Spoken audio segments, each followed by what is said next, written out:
আজ বুধবার সকাল ৯টা ৩৯ দিকে হঠাৎ ঢাকার চিফ মেট্রোপলিটন ম্যাজিস্ট্রেট আদালতের হাজতখানার প্রধান ফটক খুলে দেন দুজন পুলিশ সদস্য।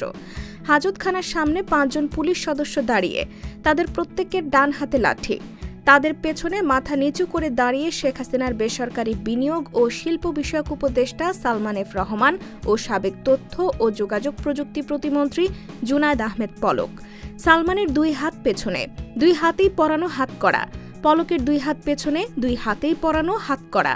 গত ৫ আগস্টের পর আনিসুল, সালমান সহ সাবেক অন্য মন্ত্রী, প্রতিমন্ত্রী, উপদেষ্টা, সচিব, মেয়রদেরকে এক হাতে হাতকড়া পরিয়ে আদালতে তোলা হতো। তবে গত ২ সপ্তাহ ধরে আনিসুল, সালমান সহ বেশ কয়েকজনকে ২ হাত পেছনে নিয়ে হাতকড়া পরিয়ে হাজতখানা থেকে আদালতে তোলা হয়েছে।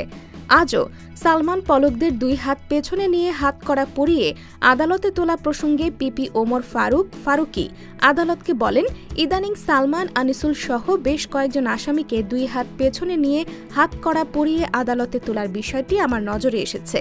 মূলত বেশ কয়েকজন আসামি হাজতখানা থেকে আদালতে তোলার সময় হাত উঁচু করে চিৎকার করে সরকার বিরোধী বক্তব্য দিতে চান। তারা যাতে হাত উঁচু করে এ ধরনের কথাবার্তা বলতে না পারেন, সেজন্য তাদের হাত পেছনে নিয়ে হাতকড়া পরিয়ে আদালতে তোলা হচ্ছে।